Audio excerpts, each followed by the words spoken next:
একের পর এক টয়লেট শব্দটির সাথে যুক্ত হয়ে শিরোনামে আসছেন পতিত আওয়ামী লীগের শীর্ষস্থানীয় নেতারা। হাজতের টয়লেটে পড়ে গিয়ে গুরুতর আহত হয়েছেন সাবেক খাদ্যমন্ত্রী অ্যাডভোকেট কামরুল ইসলাম। এদিকে আবার ওবায়দুল কাদেরের ফাঁস হওয়া তোলপাড় করা কল রেকর্ডে জানা গেল তিনি নাকি পালিয়ে যাওয়ার আগে ৫ ঘন্টা লুকিয়েছিলেন টয়লেটে। আওয়ামী লীগ নেতাদের এসব দুর্ঘটনার খবরের মাঝেই হাস্যরস খুঁজে পাচ্ছেন নেটিজেনরা। ২৬ মে দুর্নীতি দমন কমিশনের একটি মামলায় হাজিরা দিতে এসে হাজতখানার টয়লেটে পড়ে গিয়ে অ্যাডভোকেট কামরুল ইসলামের মাথায় আঘাত লাগে ও রক্তক্ষরণ হয়। পরে তাকে প্রাথমিক চিকিৎসা দেওয়া হয়। এরপর হাজতখানার পুলিশের সহায়তায় প্রিজন ভ্যানে করে কেরানীগঞ্জ কেন্দ্রীয় কারাগারের চিকিৎসা কেন্দ্রে নেওয়া হয়। অ্যাডভোকেট কামরুল ইসলামের আইনজীবী নাসিম মাহমুদ জানিয়েছেন, গত কয়েকদিন ধরেই সাবেক এই মন্ত্রীর শারীরিক অবস্থার অবনতি হচ্ছিল। RICL TMX, যুগের পর যুগ স্থাপনা থাকে মজবুত। ডায়াবেটিক্স সহ বার্ধক্যজনিত নানা কারণে শারীরিকভাবে অসুস্থ তিনি। এই দুর্ঘটনার কারণে অ্যাডভোকেট কামরুল ইসলামের বিরুদ্ধে এদিন আর প্রতিবেদন দাখিল করেনি দুদক।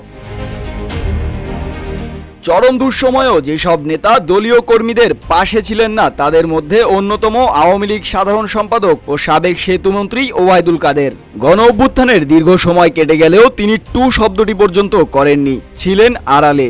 অথচ আগে প্রায় প্রতিদিনই বিরোধী দলকে নিয়ে উস্কানিমূলক বক্তব্য দিতেন তিনি।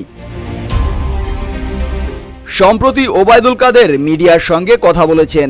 ভারতীয় গণমাধ্যম দ্য ওয়ালের এক্সিকিউটিভ এডিটর আলম সরকারকে দেওয়া ওবায়দুল কাদেরের এক সাক্ষাৎকার সোশ্যাল মিডিয়ায় ভাইরাল হয়েছে।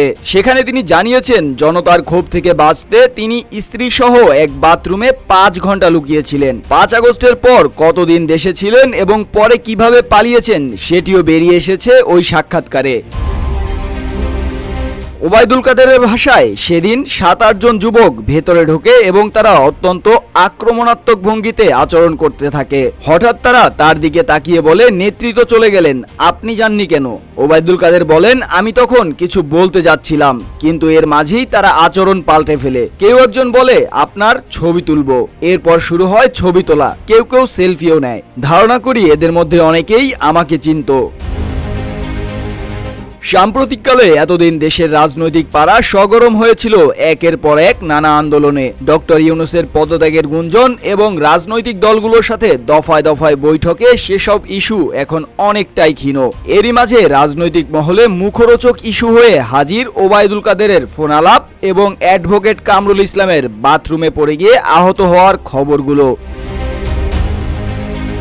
মুস্তাফিজ আবির, ডেস্ক রিপোর্ট, রূপালী বাংলাদেশ।